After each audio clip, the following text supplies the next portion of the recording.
welcome to special edition of computers, in particular retro computers. Today we're gonna, fancy enough, shred some light over two Ataris. One is the Atari Mega 4 and another one is Atari Mega ST4.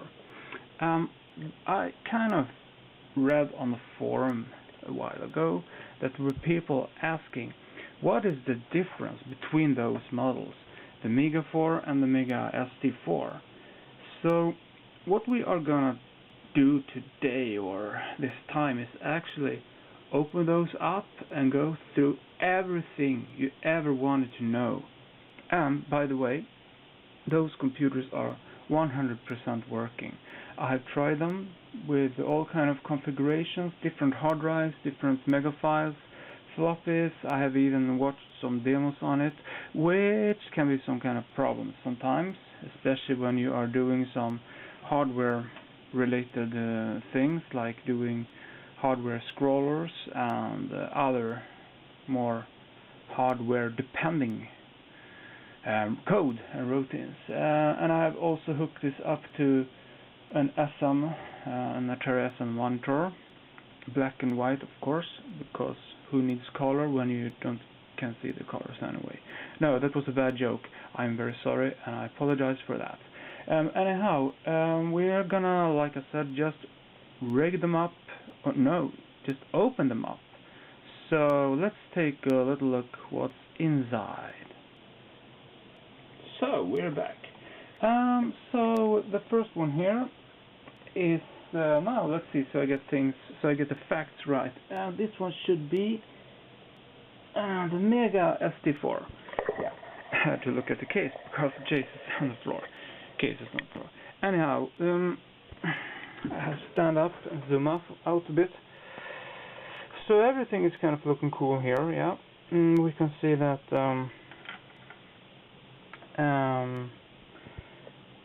The toss we have here is probably some kind of, I don't know, it's low and high. So this is supposed to be, I think, some kind of toss version. We are gonna find it out later, trust me. I'm not gonna guess anything. Anyhow, everything looks okay here, like a standard Mega. Let's take a look. Everything is okay. The glue, the chips, and the glitter, and the memory. Let's open up. Whoa, let's be careful when we are opening it up. There we go. Looks fine. The floppy has, yeah, you can actually rip this floppy off the motherboard, so to say. It's not glued to the motherboard, which can, in some cases, be a pain in the arse if you're trying to make some modification, like add a secondary drive or secondary drive. Else everything looks okay. The VME bus, white, cool. This drive is looking nice. Nothing special to say about that. Let's take a look at this. This is probably something we are gonna come back to later on. 2019 Mega STE. Let's go up and check out the revision of the motherboard. 97. Alright, 67 I mean. Sorry. Revision 4.0. Okay, and we have no modification made to this. As I was trying to lift it up, but it's, oh no, I need to unscrew some more screws to do that.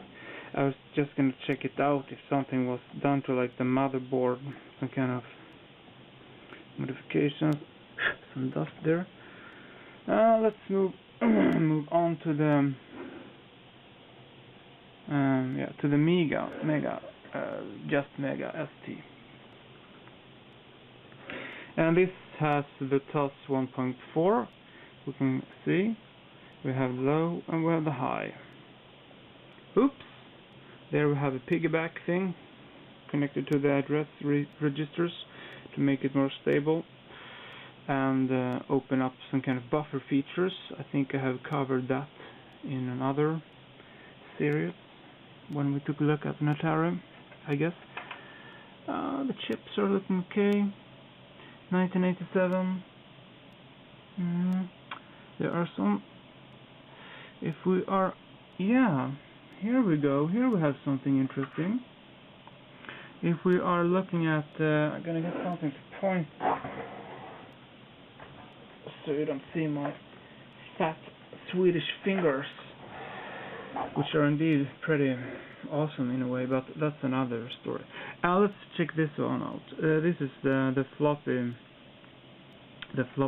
drive controller, and it also has some kind of weird connection with the sound chip.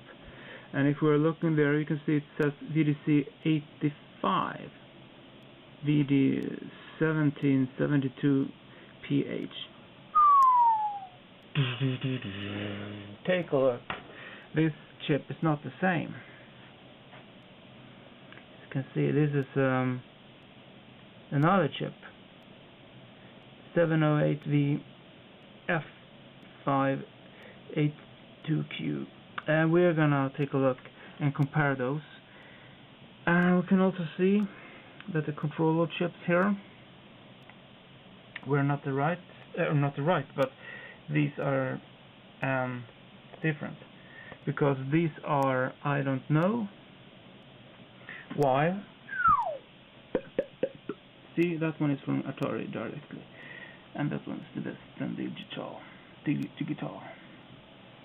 And you have the piggyback. Okay, so there we already are starting to see some kind of differences. And if we are opening this one up,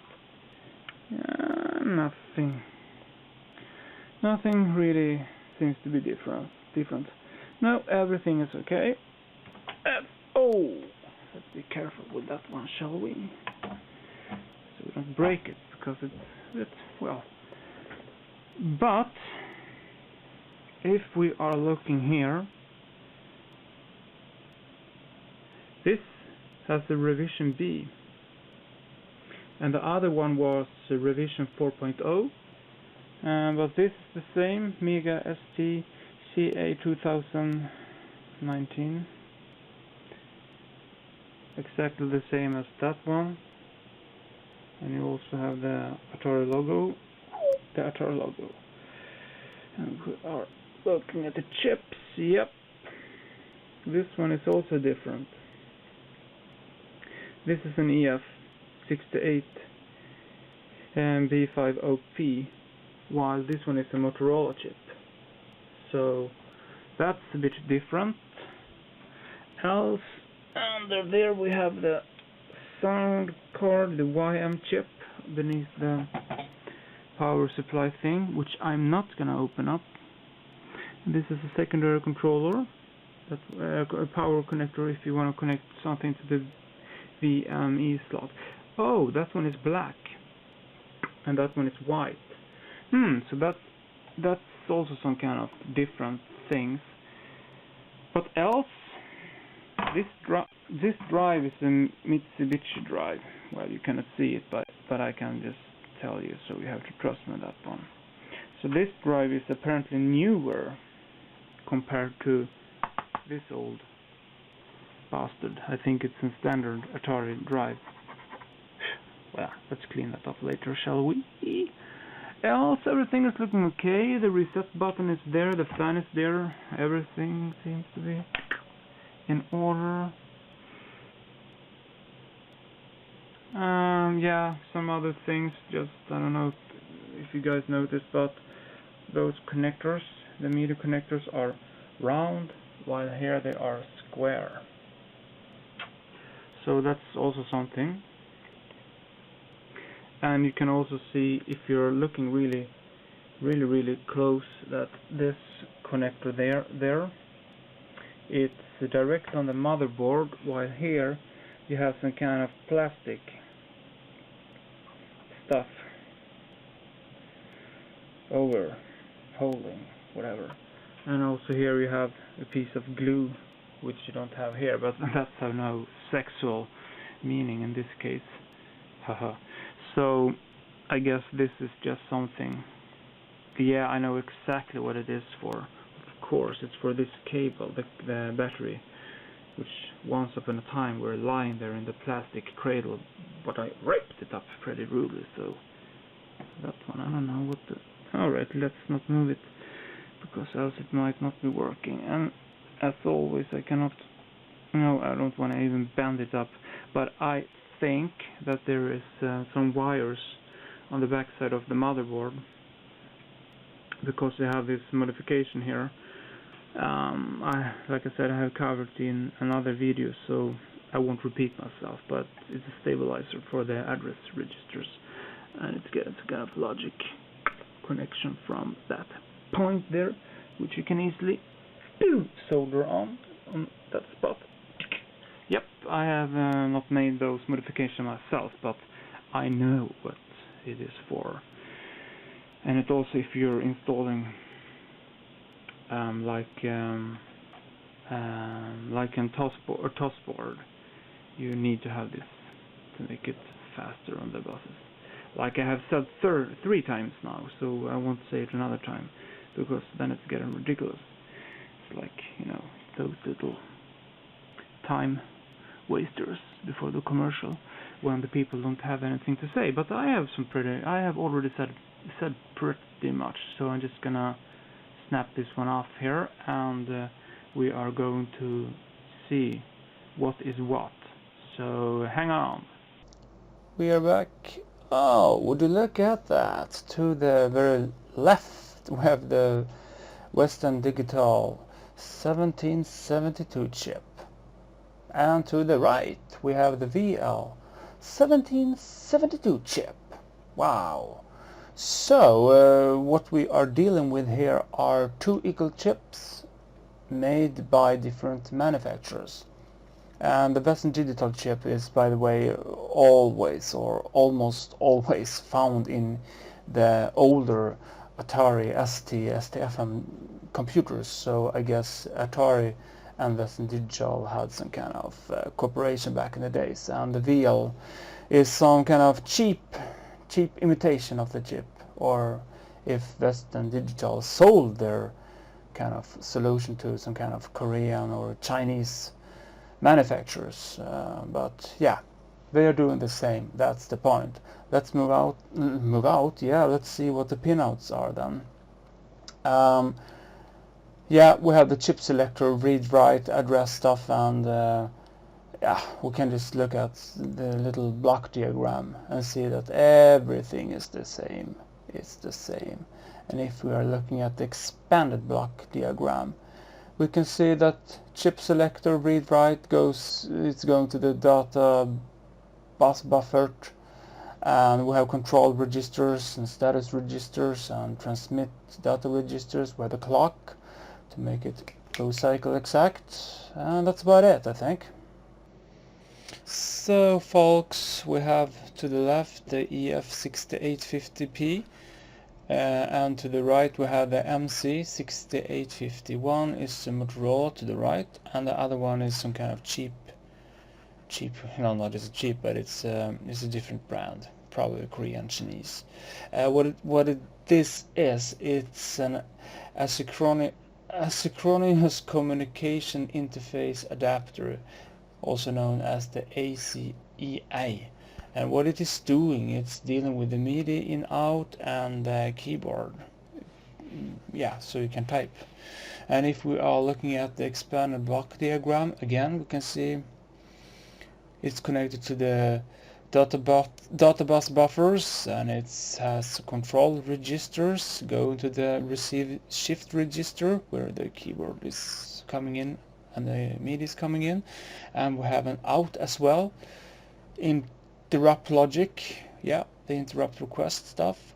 That's about it, I think. I won't go any deeper into this, so let's move on. So we're back, and this is the Mega 4. We're gonna try and I just could get that my mouse. There we go. I'm gonna try. Yeah, it's gonna go in and out of focus. That's just how it is. First things first, we're gonna, like I said, just take a little look.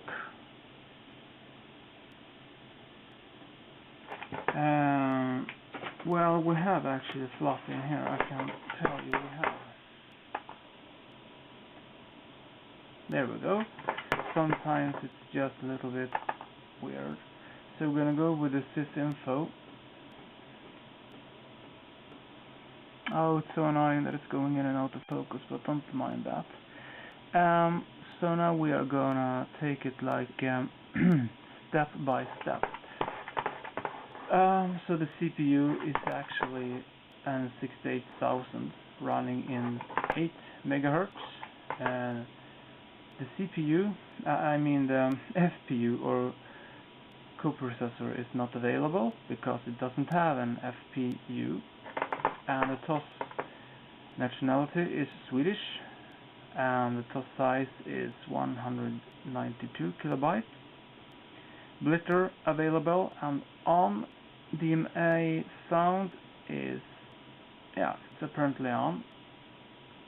Not available, sorry, my bad, I should be reading better I think. Anyhow, if we are looking at the memory, you can see that we have the total ST-ROM is 4096 and free is 3861, and yeah, of course it has less because this program is running. The total free T2-ROM is none. Total and free, I mean. And total SD and T2-ROM is 4096. So yeah, if we are looking at the keyboard, floppy, nothing too exciting there. We can see at the exceptions and preps. Everything looks okay over there. Let's get something to drink. I'm dry like a sandpaper in my throat. Oh my gosh, so much better. And here we have everything. It's looking okay.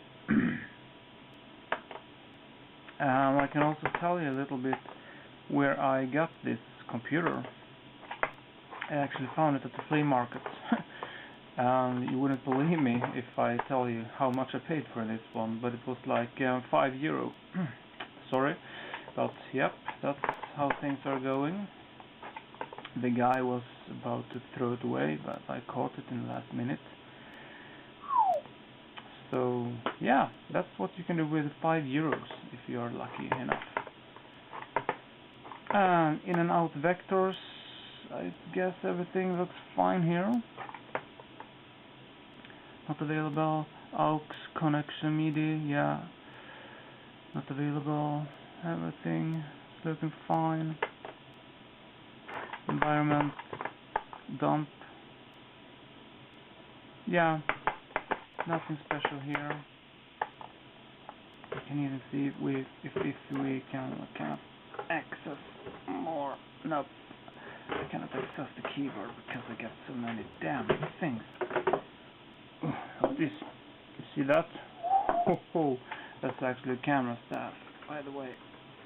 We can move down here, but we don't have anything to move down. Crash info.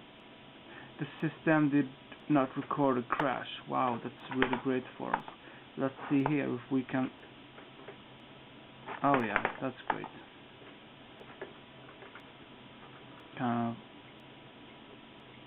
Oh, that's still great. Oh, I didn't know you could do that. See, you learn new things all the day, all the time, all the day as well. So yeah, this is about the Mega 4. Let's connect the Mega ST4 and see if we notice any differences here. Oh, the TOS version is 1.04, by the way, so we have that covered. And the gem version is 0.15, and the AES version is 1.40. So we have that covered for later comparisons things. So see you soon. So we're back, and this is the Mega ST4. We are gonna do the same process as last time.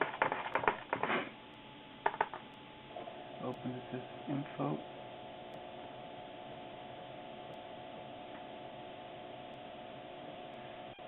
Let's see what's going on here.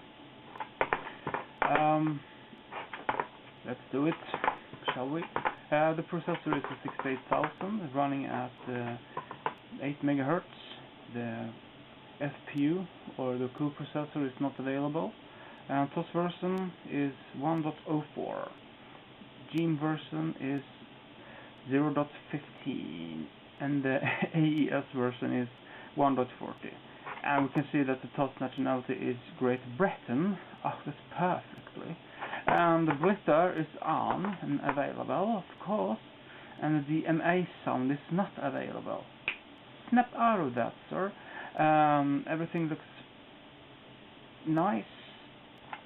Let's see how much ST-ROM we have in here. 4096 perfectly, and we have 3861 kilobytes free, of course.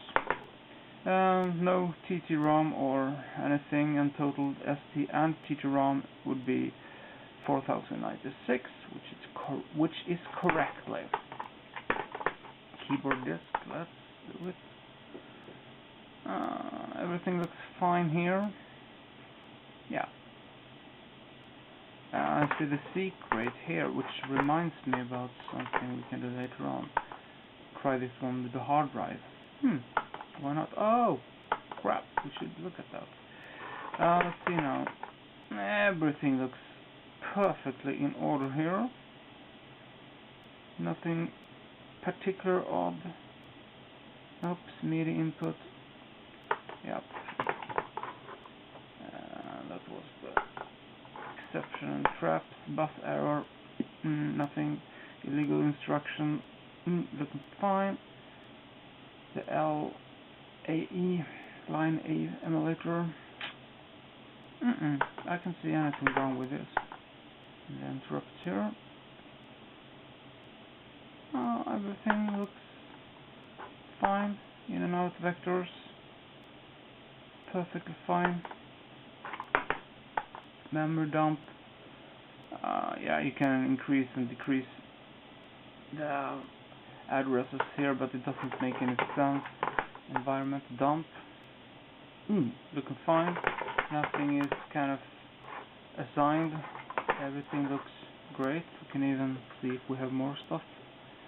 Yep, what I was trying to say is if we have more stuff added here. Nope. Yep, there we go. That's cool. Now it's running in 32 bits. So we can check this out. You can see down there, 32 bits. I don't really know if that makes any difference on this machine. I don't really know. Well, I think that the Mega models actually can run in 32 bits, but correct me if I'm wrong. I'm not more than human, but it started in 24 bits, so it's the address display mode. Pardon my French. I really need to stop eating those. Croissant, I believe. Application info looks fine. What more? Yeah, we already looked at that. Yeah, of course. Cup window. Yeah, everything looking good. Cookie jar. No cookie jar available. Crash info. The system did not record a crash. Well, that's awesome if you're asking me. So I guess we didn't see any kind of differences around here. Everything is looking great. Well, the only difference here is that this is the UK machine and the other one was a Swedish machine, yes, TOS. And I also looked at the first one, the Mega only, so to speak, Mega 4. it was made in Italy, and this one is made in the UK. So, So thank you guys for watching, and I'll guess I see you in another overview. And if you have any requests or anything, you know what to do. Vote stuff, you know, write comments, be creative, and just take it easy and enjoy the summer or the winter, whatever you want. Have a great life. Goodbye.